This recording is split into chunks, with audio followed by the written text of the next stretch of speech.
1999's Tony Hawk's Pro Skater, Downhill Jam. Make your way down the hill, off the kicker, and into the half pipe. Then off another kicker and onto the, pause here, Mountain Dew billboard. This was the first time Mountain Dew intentionally spoke to the video game consumer base. Flash forward to today, Mountain Dew directly targets gamers. So much so that the combination has become an internet meme. It sits atop the internet food pyramid. But unbeknownst to Game Fuel fans is that the internet's favorite drink was originally designed to dilute whiskey. So how exactly did Mountain Dew begin as something so hyper-specific and evolve into something completely different?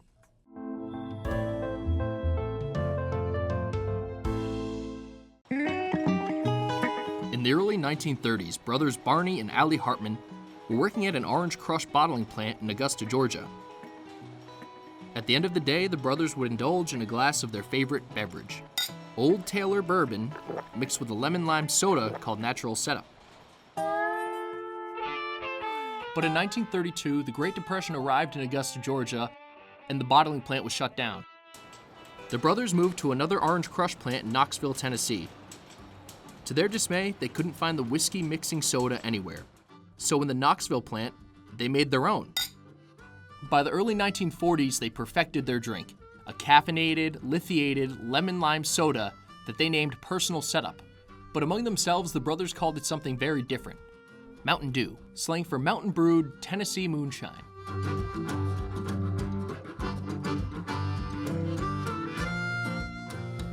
The label on their first bottle featured a gun-toting hillbilly yelling, "It'll tickle your innards." Mountain Dew clearly embraced its Prohibition-era wild roots. When Pepsi bought Mountain Dew in 1964, executives feared the hillbilly mascot was limiting. So, in order to reach a broader audience, they dropped the hillbilly and introduced a new campaign. Drinking Mountain Dew makes me giggle, makes me wriggle, makes me want to stick out my toes and wiggle. I'd rather be barefoot than any other way I know. But as far as consumers were concerned, Mountain Dew was just another lemon lime soda.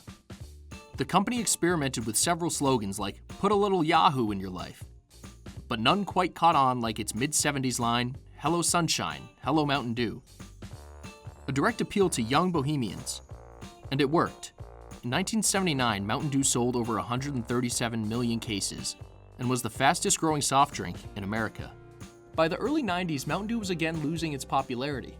It tried launching brands like Sugar-Free and Diet Dew for a more health-conscious consumer. You guys are getting a lot older now. Yeah, boys. You're even drinking Diet Mountain Dew?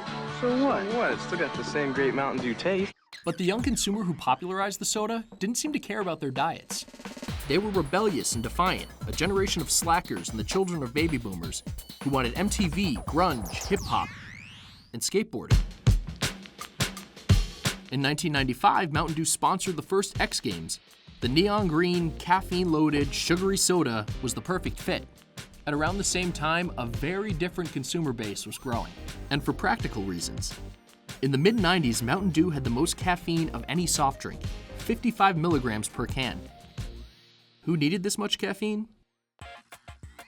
Programmers, developers, and internet enthusiasts began drinking the Dew to help them maintain focus through coding, programming problems, and yes, video games.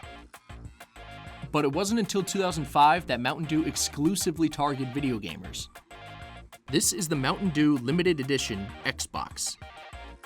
5,000 of them were given away to loyal Mountain Dew drinkers who collected enough caps. Next, Mountain Dew began its Game Fuel promotion. Each new flavor coincided with the release of a new video game. In 2007, it was Halo 3. 2009, it was World of Warcraft. In 2011, it was Call of Duty, and in 2012, it was Halo 4. Late-night gamers were naturally choosing Mountain Dew for the energy. And although coffee and energy drinks have more caffeine, Mountain Dew was marketing itself to be the only fitting option.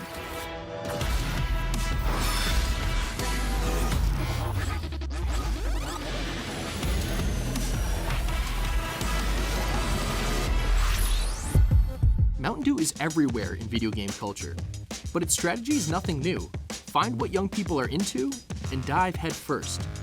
In the 70s, it was bohemian subcultures. In the 90s, it was extreme sports, and for the better part of the 21st century, it's been video games. Whether the placement is natural or a little bit more blatant. You know, you buy Mountain Dew or you buy Doritos, you actually get a code, which then you go to the website like DewXP or DoritosXP.com, you enter that code and link it to your gamer tag, and you actually get experience in the game. Mountain Dew has secured its place in the gaming world.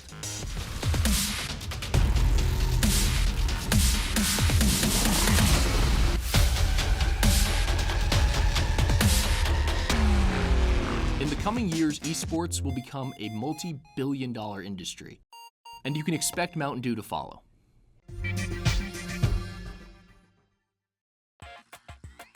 Hey guys, thanks for watching this video.